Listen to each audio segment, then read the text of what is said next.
പേടിയില്ലാണ്ട് ഒരു കാര്യം മനുഷ്യന്മാർ ചെയ്യില്ല. പേടിയോടുകൂടി കാര്യം ചെയ്യുന്നതാണ് കറേജ് അല്ലെങ്കിൽ കോൺഫിഡൻസ് എന്ന് പറഞ്ഞു കഴിഞ്ഞാൽ.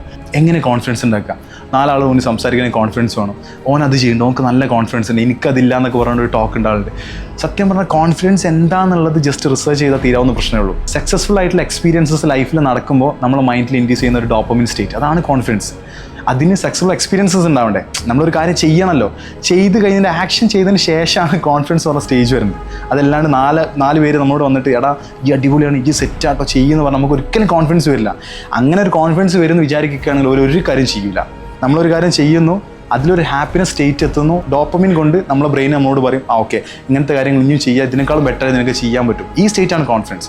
എനിക്ക് സിമ്പിളായിട്ട് പറയുകയാണെങ്കിൽ ഒരു 10 പേരുടെ മുന്നിൽ സംസാരിക്കാൻ പേടിയാണ്, സംസാരിക്കാൻ കോൺഫിഡൻസ് ഇല്ല എന്നുണ്ടെങ്കിൽ 4 പേരോട് സംസാരിച്ചിട്ടേ ആ കോൺഫിഡൻസ് ഉണ്ടാക്കാൻ പറ്റുള്ളൂ. സോ ആ പേടിയോട് കൂടി ഒരു കാര്യം ചെയ്തതിന് ശേഷം അതിലൊരു ഹാപ്പിനെസ് കണ്ടെത്തി അതിലുള്ളൊരു ഡോപ്പമിൻ സ്റ്റേറ്റ് എത്തി, അതാണ് കോൺഫിഡൻസ്. അത് വെച്ചിട്ട് നമ്മൾ കാര്യങ്ങൾ ചെയ്യും. സോ എന്തെങ്കിലും കാര്യം ചെയ്യാൻ വേണ്ടി നിൽക്കുമ്പോൾ എനിക്ക് അതിലൊരു കോൺഫിഡൻസ് കിട്ടുന്നില്ല, ഞാൻ കോൺഫിഡൻസ് കിട്ടിയിട്ടേ ചെയ്യുമെന്ന് പറഞ്ഞു കഴിഞ്ഞാൽ ആൾ അങ്ങനെ ഇരിക്കും. നേരെ മറിച്ച് ആ പേടിയോട് കൂടി ചെയ്ത് കഴിഞ്ഞാൽ നമ്മളൊരു പൊസിഷനിലെത്തും. That's what confidence.